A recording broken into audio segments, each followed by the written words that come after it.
যারা village politics করেন, এলাকার রাজনীতি করেন, এলাকার মোড়ল, এলাকার মাতবর, এলাকার বিচারী, পঞ্চায়েতের মুরব্বী, কান খাড়া করে আমার আওয়াজ গেলে শোনেন। সমাজে এমন লোক আছে যারা পঞ্চায়েতের বিচার করতে গিয়া এক কাপ রং চা খাইয়া এদিকের বিচারকে এদিকে দিয়ে দেয়। নাই নাই, সমাজ নষ্ট করছে কে? কিয়ের ওয়াজ, কিসের জান্নাত, কিসের জান্নাত। এমনও মুরব্বী আছে সমাজে, হাতে 500 টাকা দরাইয়া দিলে দেখবেন ডাইরেক্ট হারাম রে হালাল বানাইয়া দেয়। কথা বলেন না কেন? মহল্লায় 2 জন দিয়া মাইল লাগায়, ওর কাছ থেকে 500 লয়, ওর কাছ থেকে 500 লয়। এরা সকালে বুদ্ধি দেয়, হেরে রাত্রি বুদ্ধি দেয়। কথা বলেন না কেন? নাই নাই, এমন লোক আছে গরিবের জায়গা জমি নিজের নামে বুয়া চাল দলিল বানাইয়া খায়, গরিবের সম্পত্তি নিজের নামে করে ফেলেছে। ভাই বিদেশে থাকে, সব সম্পত্তি মেরে খেয়েছে, দাদা মরে গিয়েছে, এক ভাই সব সম্পত্তি মেরে খাচ্ছে। সব ভাইরা খাইয়া গরিবের জায়গা জমি নিজের নামে বুয়া চাল দলিল বানাইয়া এরপরে হজে গিয়ে কান্দে। কথা বলেন না কেন? না, এগুলা সমাজ নষ্ট করছে কে? শয়তান খুঁজেরা পায় না। আপনারা আমার মনে পড়ে গেছে, এরা শয়তান মারবার জন্য মক্কায় যায়, 8 লাখ খরচ করে হজে গিয়া জামারাতে শয়তানের পাত্তর মারে না। এখানে হাদিস সাহেব আছেন অনেকে, জামারাতে পাত্তর মারতে হয় না, শয়তানরে 8 লাখ খরচ করে ওখানে গিয়ে পাত্তর মারেন। অথচ যেই শয়তানরে পাত্তর মারতে গেছেন এর চাইতে বড় শয়তান মহল্লায় পড়ে দিচ্ছে। কথা বলেন নাকি? 8 লাখ খরচ করে যারা পাত্তর মারতে গেছেন হে জিন্দেগিতে মা তুয়াইলে আইসা সুদের কারবার করে না। কথা কয় না কেন? এই এলাকায় ফেন্সি ডিল ইয়াবার কারবার করে নাই, এই এলাকায় মদ জুয়ার কারবার করে নাই, কারো জায়গা জমি দখল করে নাই, কারো মেরে নিয়ে পার্কে যায় নাই। এরপরে 8 লাখ খরচ করে এই শয়তানের পাত্তর মারতে গেছেন। গত বছর দেখলাম হজে গিয়া এক হাজী সাহেবের পাত্তর মারতে মারতে রাগ উঠে গেছে, জুতা খুইয়া মারতেছে শয়তান, জুতা খুললে মারতেছে, রাগের ঠেলায় শয়তানদের। যে শয়তানদের জুতা খুললে মারতে গেছেন এর চাইতে তো বড় শয়তান গ্রামে পড়ে রইছে, মহল্লায় পড়ে রইছে। সুতরাং জুতা যদি মারাই লাগে, কঙ্কর যদি মারাই লাগে, মহল্লার এলাকার বদমাইশদেরকে আগে মারা দরকার। ঠিক কিনা বলে? যারা যুবকদের হাতে ফেন্সির ইয়াবা ধরিয়ে দিয়েছে, যুবকদের চরিত্র নষ্ট করে দিচ্ছে, এদেরকে আগে ঠিক করা দরকার। তো আপনারা চিন্তা করতেছেন হুজুর শুরু করছে কি আল্লাহই জানে, কি কইতে শুরু করছে এবার। আমি তো একটু হক আদায় করতে বসছি, তো আপনাদের বোধ কষ্ট হইতেছে আমার কথাবার্তা। একটু হাত তুলে দেখান তো কার কার কষ্ট হচ্ছে। কষ্ট হইতাছে জিগিলাম,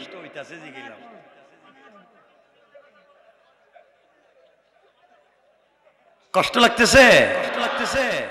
আমি কষ্ট দিতে বলিনি, কথাগুলা শোনেন কি বলতে চায়।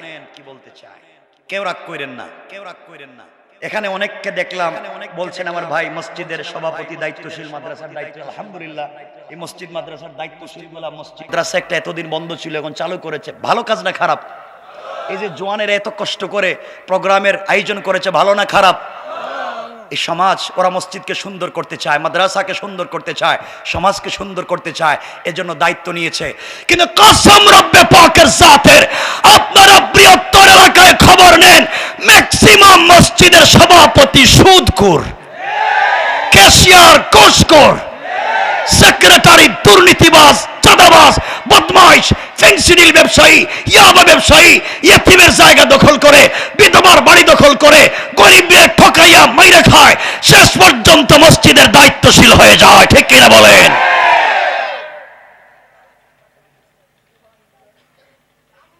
সমাজকে আর কি দিতে চান? কিসের ওয়াজ? শুধু সুবহানাল্লাহ জান্নাত। আমার জিন্দেগি তো পুরা জিন্দেগির গবেষণায় পাই নাই সুবহানাল্লাহ জান্নাত, অথচ শয়তানের ভিতরে ঢুকে বসে রয়েছে। সুতরাং এতক্ষণের আলোচনায় বুঝলেন ভাবভঙ্গি ধরে জান্নাতে যাওয়া, কথা বলেন না কেন, যাবে। গ্রামে গেলে দেখবেন অনেক মুরব্বী আছেন যারা 5 ওয়াক্ত নামাজ পড়ে, আউয়াবিন পড়ে, চাষ পড়ে, ইশরাক পড়ে, ফজরের নামাজ জামাতে পড়ে, রুটিন মতো কোরআন শরীফ পড়ে, সব কইরা সেইরা কুদালে একটা কান্দে নিয়া জমিতে গিয়া আর একজন আইল কেটে ঢুকায় দেয়। কথা বলেন না কেন? শয়তান আল্লাহরে কইতেছে, আল্লাহ তুমি আমারে শয়তান বানাইয়া তোমার লাভ হইছে কি? এই কামগুলো তো আমিও করি নাই, এরপরে তুমি আমারে শয়তান বানিয়ে রেখে দিছো। আর হেরা সব কইরা সেইরা এরপরে বলে হেরা নাকি আশেকের রাসূল। কথা কি বুঝতেছেন? কষ্ট পাচ্ছেন? কিছু কিছু বলতেছি মাত্র, বেশি বলবো না তো, আবার রাত্রে বেশি করব না। আরে শোনেন না কি বলতে চাই, শোনেন না, অল্প অল্প করে বলি। এরপরে দেখবেন অনেক লোক আছে ওলিয়া উলিয়া 5-6 বার হজ করছে, সম্পত্তি বন্টন করতে নিজের ছেলেকে ঠিক মতো দিয়েছে, কিন্তু নিজের মেয়েকে দেয় নাই। কথা বলেন না কেন? সম্পত্তি নিজের ছেলেরে দিছে, নিজের মেয়েরে দেয় নাই। অথচ বাবার সম্পত্তিতে সন্তান ছেলে যেখানেই পাবে মেয়ে সেখানেই পাবে। ছেলে বেশি পাবে, মেয়ে কম পাবে, কিন্তু পাবেই পাবেই। আপনি দিচ্ছেন না মেয়ের সম্পত্তি, মেয়েরে ঠকাইয়া, আর যেটা দিয়েছে মেয়েরে যেটা দিছে এটা হয়তো বুড়িগঙ্গা লইয়া গেছে গা, ভাঙ্গা কয়টা ধরে দিলাম। মেয়েরে ঠকাইয়া কাবার গিলাফে ধরে কানতেছে, আল্লাহ সবাই রে বন্টন করে দিয়েছে। আল্লাহ কই কি তারে বাটপার, তুই তোর মেয়েরে ঠকাই এখন আমারও ঠকাইতে আইছিস নাকি? কি হচ্ছে সমাজে? এত কিছু করে বসে রয়েছে উলিয়া উলিয়ার মতো। কথাগুলো শোনেন, সমাজ নষ্ট, বুঝলাম সমাজ নষ্ট, পরিবার নষ্ট। পরিবারের কথা মনে পড়ছে, একটা কথা বইলা দিই।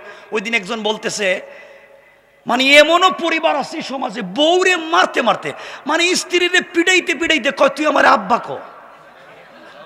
বউ মায়ের খাইতে খাইতে কইতেছে তুই আমার আব্বা, এবার ছাইড়া দে। হে বন্ধু বান্ধবের কাছে গিয়া কয় তোমরা আমার চিনোনি, আমি কেডা? আমি বউরে বাপ ডাকে ছাইড়া দিছি। শয়তান কয় আল্লাহ তো আমার থেকে বড় শয়তান দেখতেছি, ও তো আমার চাইতেও বড়। সমাজ নষ্ট, পরিবার নষ্ট, শেষ পর্যন্ত আল্লাহর ঘর পর্যন্ত খায় ফেলাইতেছেন।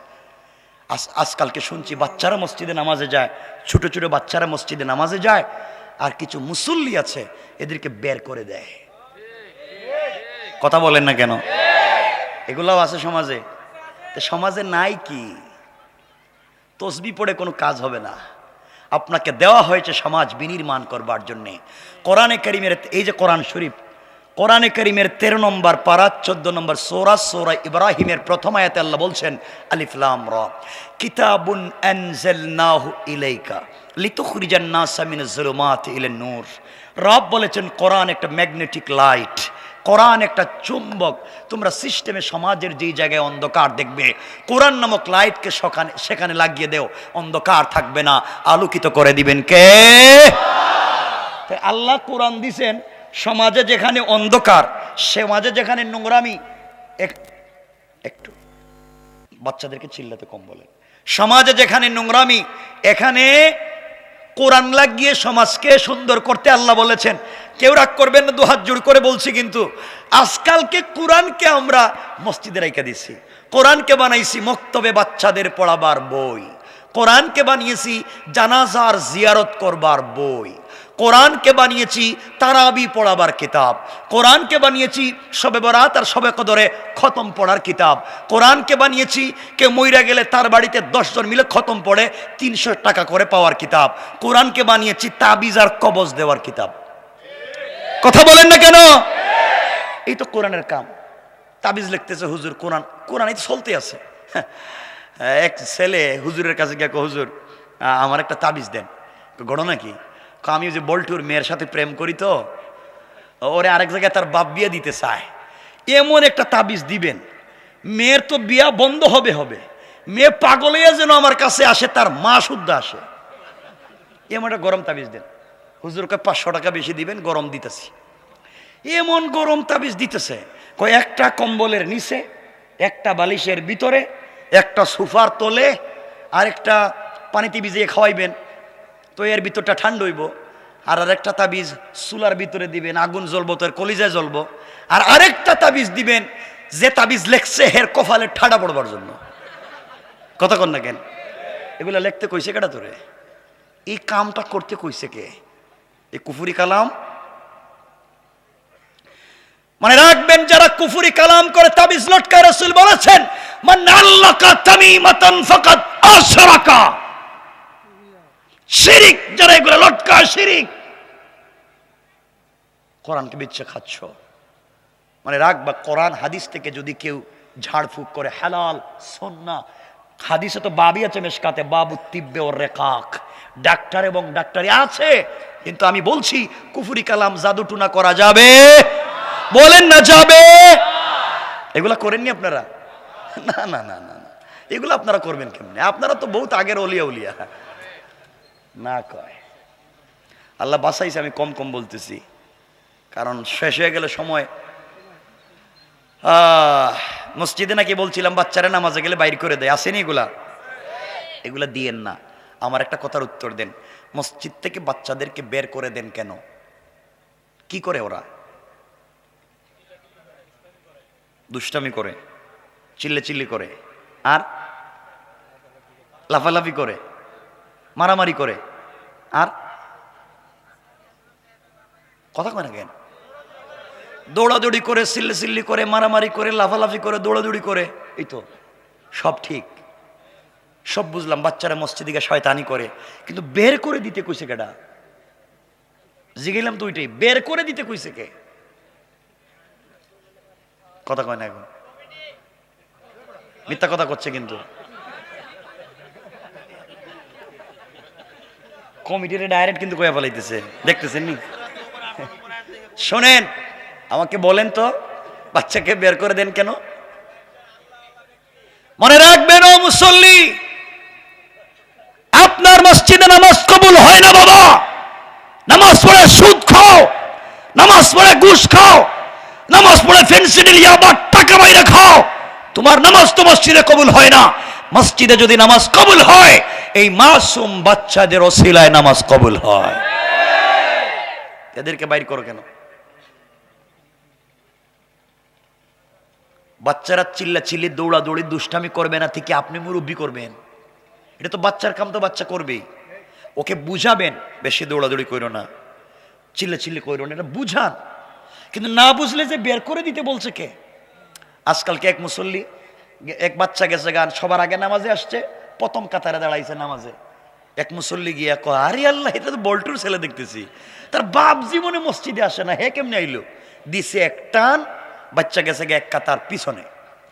আরেক মুসল্লি আইসা দিছে আরেকটা টান, বাচ্চা গেছে আরেক কাতার পিছনে। আরেক মুসল্লি আইসা দিছে আরেক টান, বাচ্চা গেছে গা মসজিদের বারান্দায়। দূর জীবনের মসজিদে আইতাম না, সবার আগে মসজিদে আইছিলাম, শয়তান টাইনা টাইনা বাইর করে দিচ্ছে। কথা বলেন নাকি? এগুলো করেন কেন? করবেন না। বাচ্চাদেরকে মসজিদে যেতে দেন। ও বাবা, জান্নাতের মসজিদে খেলাধুলা করবে জান্নাতে বাচ্চারা। এই বাচ্চারা, এদেরকে দিতে যায় না। ওরা তো সিনেমা দেখতে যায় নাই, ওরা তো গাঁজা ফেন্সিডিল ইয়াবা খাইতে যায় নাই, ওরা আল্লাহর ঘর মসজিদে গিয়েছে। বের করে দিয়েন না। কিন্তু আপনারা মাঝে মাঝে বাচ্চাদেরকে হয়তো মসজিদে নিয়ে যান, আমি জানি না। যেই দিন মসজিদে ওই যে তাবারুক দেয় জিলাপি, যেই দিন মসজিদে তাবারুক দেয় জিলাপি দেয়, সেই দিন সবাই বাচ্চারে মসজিদে নিয়ে যায়। এই মাত্র বউ যেটাকে দুনিয়ায় সাপ্লাই দিছে, মানে এই মাত্র যেটারে দুনিয়া আবিষ্কার করছে, বউ দুনিয়া জন্ম দিয়েছে, সেইটারে কুলে লইয়া জায়গা আমার আরেক প্যাকেট দেবে যে লইয়াইছি আরেকটারে। ওই সময় আপনি যাইতে পারেন, কিন্তু আপনি কেন বাচ্চাকে মসজিদে নামাজে নিয়ে যান না? বাবা নিয়ে যাবেন তো? বলেন না ইনশাআল্লাহ? সবাই বলেন না ইনশাআল্লাহ? কথা তো বহুত, রাত্রে হয়ে যাচ্ছে বহুত, 10:30 হয়ে গেছে অলরেডি। আসেননি আপনি? ওরে আল্লাহ, কষ্ট হচ্ছে না তো আপনাদের? প্রস্রাবে ধরলে কেউ উঠতে পারবেন না। হ্যাঁ, যদি প্রস্রাবে ধরে চাইপা বসে থাকবেন। আমার প্রস্রাবে ধরে না, তাহলে আমি যাই না কেন? আমি তো বলতে পারতাম আপনারা জিকির করেন, আমি প্রস্রাব করে আসতেছি। আমি যাচ্ছি না, তাহলে আপনারা যাবেন কেন? আমি তো মেহমান। সুতরাং বাচ্চাদেরকে মসজিদে নিয়ে যাবেন। আজকে থেকে এই এলাকার সব বাচ্চারা মসজিদে নামাজে যাবে। বলেন যাবে? সবাই বলেন যাবে? সবাই বলেন যাবে? দরকার হলে মসজিদে দৌড়াদৌড়ি করবে, বাড়াবাড়ি করবে, দরকার হলে মসজিদের ফ্যান ভেঙে ফালাই দিবে, দরকার হইলে গ্লাস ভেঙে ফালাই দিবে, দরকার হইলে মুসল্লির লঙ্গি ধরে টানবে, দরকার হইলে ইমামের পায়জামা ধরে টানবে, তাও বাচ্চারা মসজিদে যাবে। বলেন যাবে? বলেন যাবে? আমি সিনেমা দেখতে যেতে বলছি না, বুঝাতে চাচ্ছি মসজিদের গুরুত্ব। তাও বাচ্চাকে মসজিদে নেন, তাও বাচ্চাগুলারে মসজিদে নেন। আজকে সকালে ঘুম থেকে উঠে প্রাইভেট কোচিং হাবি জাবি করতে করতে বাচ্চা তো মসজিদই ভুলে যাচ্ছে।